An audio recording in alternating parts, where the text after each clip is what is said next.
Bienvenue à tous et à cet enregistrement devant public en ce mercredi, non, quelle date on est?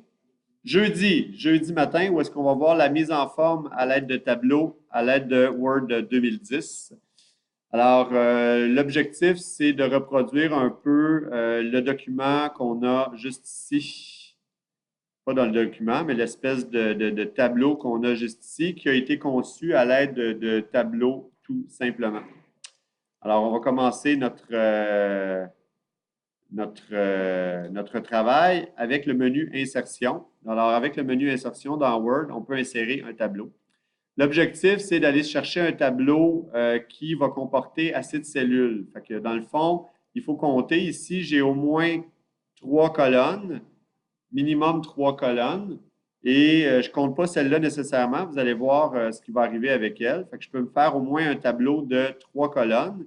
Et si je ne sais pas combien de lignes, mais je peux en mettre plus ou moins, c'est pas grave, je peux en rajouter par la suite. Fait que moi, je vais m'en mettre, disons, tiens, je vais en mettre moins. Je vais mettre 2 colonnes puis 2 lignes. Je sais que je vais en avoir besoin de plus systématiquement. Lorsqu'on est dans le tableau, ben, une fois qu'on sélectionne, moi je travaille beaucoup avec le clic droit. Ça me permet d'éviter d'aller chercher des options en haut que je ne sais jamais où ils se retrouvent. Alors, je clique droit dans une cellule, puis je peux insérer une colonne à droite si je veux. Alors, il va y avoir insertion de la colonne pour modifier le tableau comme je l'aime. Puis je vais me rajouter une ligne aussi avec toujours le menu insérer, une ligne au-dessus ou en dessous, tout simplement. Je pars avec ma colonne comme ça. Je vais écrire les fruits du jardin. Les fruits du jardin. Évidemment, les fruits du jardin, il est beaucoup plus gros. Alors, on va chercher un peu Times New Roman, grosseur 28. Fait que j'y vais. Je change mon texte. Je le mets en grosseur 28. Puis, je le mets en gras. Je pense qu'il devrait être gras. Ou pas. Peu importe. Et là, je constate que ça ne marche pas parce que mes deux colonnes ici m'empêchent de travailler. En réalité, c'est une seule ligne, une seule colonne sur cette ligne-là. Alors, ce que je peux faire, c'est carrément sélectionner mes 3 cellules. Je clique droit, je vais faire fusionner et ça va me donner une ligne qui comporte seulement qu'une seule colonne. À ce moment-là, il me reste qu'à centrer mon élément et je m'approche de ce que j'ai en bas. Par la suite, je vais travailler au niveau du fond. Alors, si je clique droit toujours, je vais pouvoir travailler au niveau de la bordure et de la trame ici. Et je vais aller changer la trame de fond pour déterminer que la couleur doit être noire et pleine. Alors, je vais changer la couleur de la trame de fond. Et je vais avoir évidemment, j'ai fait ça sur toutes les cellules. Je vais juste travailler sur cette cellule-là. Si je fais juste remplissage comme ça, et voilà. Alors là, j'ai la bonne affaire.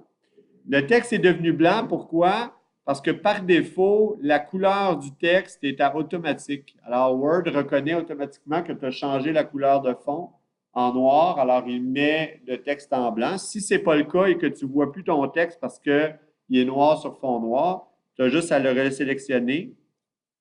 On ne le voit pas. Et changer la couleur pour le mettre en blanc. Puis là, il va apparaître tout simplement.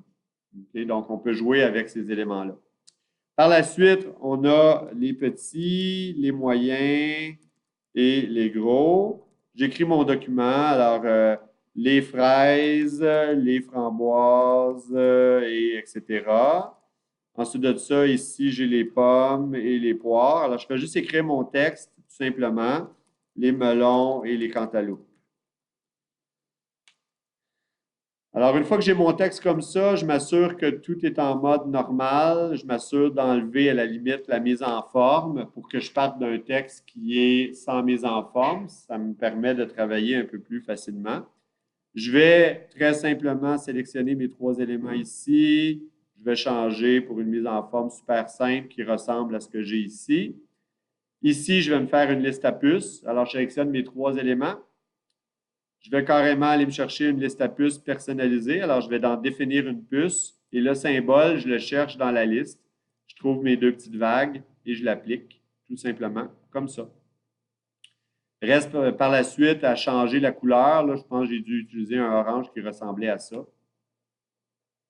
Et finalement, je constate que le fond de ces cellules-là est bleu poudre. Alors, je sélectionne mes 6 cellules.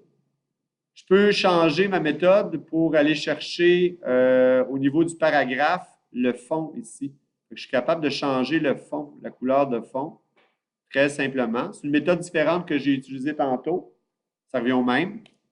Je sélectionne bleu poudre et j'ai mon tableau qui est à toute fin pratique presque identique. Il y a juste ça ici qui n'est pas centré. Là, ça commence à ressembler pas mal. Et la magie finale, c'est de faire à croire aux gens qu'il n'y a pas de tableau dans l'affaire. Donc, on sélectionne tous nos éléments et on y va au niveau des bordures et on s'assure qu'il n'y a aucune bordure à mon tableau. À ce moment-là, la magie vient de s'opérer et j'ai mon tableau comme ça. Alors, ça nous permet de disposer de l'information de façon plus intéressante.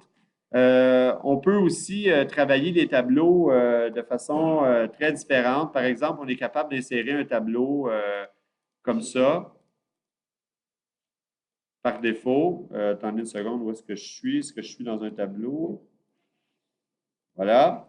Je peux donner des éléments 1, 2, 5, 7, 3, 2, 4, 7. Lorsque j'ai des éléments dans le tableau qui sont numérotés, je peux aussi sélectionner toutes mes cellules. Puis dans Disposition, au niveau de mes outils de tableau, je crois que je suis capable de changer l'ordre. Je ne sais pas où est-ce que je peux le faire, mais je crois bien que je suis capable de changer l'ordre des éléments. Si je ne le vois pas ici, je peux cliquer droit. Attendez une petite seconde, je cherche le. Alors, une fois qu'on cherche un peu, on finit par trouver l'option Données ici en disposition, puis je suis capable de trier. Ça fait que quand mes objets au niveau de mes lignes sont dans un tableau, je peux les trier. Ça peut être intéressant de trier la colonne 1 de façon numérique, en ordre croissante ou décroissante. Puis là, à ce moment-là, ben, l'ensemble de mes lignes vont être ordonnées en ordre croissant. Le fait de travailler avec les tableaux me permet une plus grande mobilité au niveau des informations.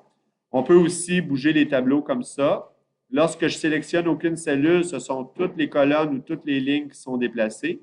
Et lorsque je sélectionne, par exemple, uniquement cette cellule-là, ben, je peux déplacer, il faut que je sélectionne la cellule.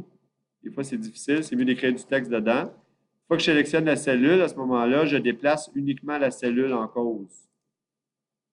Comme ça, je peux déplacer uniquement la cellule au niveau de la largeur. Et voilà. Je suis capable, lorsque je sélectionne des éléments, de modifier la largeur, la hauteur de ces éléments-là lorsque je les sélectionne. Je suis capable aussi de prendre une ligne et de fractionner le tableau en deux. À ce moment-là, ça me permet de casser mon tableau puis de pouvoir bénéficier de deux tableaux, tout simplement. Une dernière chose qui peut être bien intéressante, c'est d'utiliser un style. Alors, si je fusionne tout ça ici, puis que je l'appelle titre carrément, il y a un style prédéterminé qui s'appelle titre de tableau. En quelque part, il devrait être là. Je devrais avoir un style qui s'appelle titre de tableau. Je vais essayer d'aller le trouver, d'aller le chercher autrement. Alors, techniquement, donc, on est en train de chercher, vous ne le savez pas, mais il y a eu coupure et recherche intensive de la part de la classe 1557. Alors, moi, j'étais à m'entêter à essayer de chercher le style qui me permet de répéter le titre sur une deuxième page dans la situation où le tableau dépasserait une page. Et dans le fond, je faisais fausse route. C'est une fonction qui était disponible dans d'anciennes versions d'Office, alors je dois être vieux.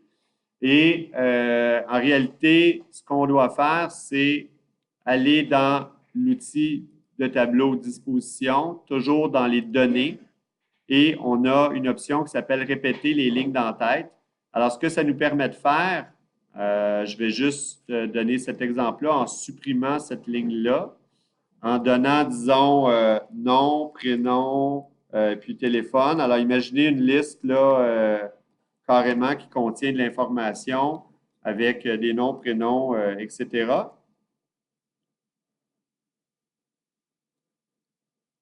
Je vais juste mettre ça en gras pour que ce soit évident. Alors, si je veux que cette ligne-là, ces trois lignes-là se répètent au début de la prochaine page, lorsque le tableau déborde, à ce moment-là, dans les options, comme je disais tantôt, on va dans Données, sur la première ligne, évidemment, et on fait répéter les lignes d'en-tête. Il faut que notre curseur soit sur la première ligne, sinon ça ne marche pas. Répéter les lignes d'en-tête. Le comportement à ce moment-là, c'est que lorsqu'il y a une deuxième page, les lignes d'en-tête seront répétées. C'est quelque chose qui est quand même assez intéressant. De plus, bien, au niveau des tableaux, vous avez aussi évidemment la fonction d'automatiser, si on veut, la création du tableau, ce qui peut faciliter la mise en page pour donner des tableaux d'un look, disons, intéressant ou visuellement attrayant de façon assez rapide. Lorsqu'on se déplace dans un tableau, on utilise la touche Tab pour se promener entre les différents champs. On n'utilise pas la souris, ce qui va faire en sorte qu'on va être beaucoup plus rapide au niveau de l'entrée de données. Alors, ça résume pas mal, si on veut, ce qu'on peut faire avec un tableau, avec Word. Très intéressant et très important au niveau de la mise en forme.